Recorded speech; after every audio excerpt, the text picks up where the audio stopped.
বাংলাদেশে যত অশান্তি, যত অভিশাপ অর্ধেক করেছে বসিটি বেগম, অর্ধেক তার বাপ। বিসমিল্লাহির রহমানির রহিম। অধ্যকার রোম মহানগর মন্তেমারিও শাখার সাংগঠনিক ভাবে শক্তিশালী করার লক্ষ্যে মহানগর কর্তৃক আয়োজিত আজকের অনুষ্ঠানের সম্মানিত সভাপতি, এই এলাকার পুরাতন ব্যক্তিত্ব এবং বিশিষ্ট ব্যবসায়ী এবং মসজিদ কমিটির সম্মানিত সভাপতি আব্দুর রহমান ভাই, উপস্থিত আছেন আজকের অনুষ্ঠানের সম্মানিত প্রধান অতিথি, যে মানুষটি আমার সাথে রাজনৈতিক সহযোদ্ধা হিসেবে দীর্ঘদিন কাজ করেছেন এবং শেখ হাসিনার আতঙ্ক হিসেবে ইউরোপে প্রমাণিত এবং শক্তিশালীভাবে ইউরোপে দেশ নায়ক তারেক রহমান যদি লন্ডন না থাকতো তাহলে অবশ্যই আজকে ইতালি বিএনপির অবস্থান হতো ইউরোপের সর্বোচ্চ স্থানে। এবং যে মানুষটিকে দেশ নায়ক তারেক রহমান অনেক ভালোবেসে ওনার অ্যাফেয়ার্স কমিটিতে সদস্য হিসেবে অন্তর্ভুক্ত করার জন্য ইতালি বিএনপিকে সম্মানিত করেছেন, আমরা সবাই দেশ নায়ক তারেক রহমানকে ধন্যবাদ জানাচ্ছি।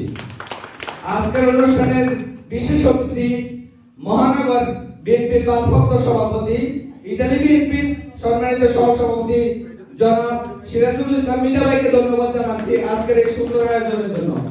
ধন্যবাদ জানাচ্ছি এখন যে পরিচালনায় আছে রোম মহানগর বিএনপির সম্মানিত সাধারণ সম্পাদক, দীর্ঘ অসুস্থ থাকার পরেও উনি এখনো দাঁড়িয়ে আছেন আমাদের সাথে, কাজী আবুল বাশার ভাই, যে সাংগঠনিকভাবে 7টি প্রভিন্স কমিটি রোম শহরে উপহার দিয়েছেন এবং আজকের যে স্টেজ আমার সহযোদ্ধা ভাইয়েরা, আমার সামনে আমার বোনেরা, এই এলাকাবাসী, সম্মানিত সবাইকে আমার বিশেষ ধন্যবাদ জানাচ্ছি। আজকে মন্তেমারিতে আমরা যারা এখানে উপস্থিত হয়েছি, দীর্ঘ সময় থেকে আমরা যাদেরকে চিনি, আমাদের কেন্দ্রীয় বিএনপিতে সব সময় যে মানুষগুলো উপস্থিত হয় তাদের নেতৃত্বে মন্তেমারি কমিটি হবে ইনশাআল্লাহ।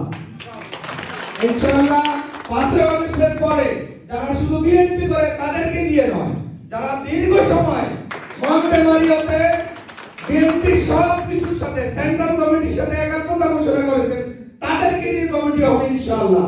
এবং সামনে কর্নেলিয়া, বাদিস্তিনি, কাজালত্তি, কাসিয়া, এই জায়গায় আমরা যারা পুরাতনভাবে আমাদের সাথে সম্পৃক্ত আছেন তাদেরকে নিয়ে কমিটি করার জন্য অনুরোধ করব সংগ্রামী আমাদের মহানগরের দায়িত্বশীলদেরকে।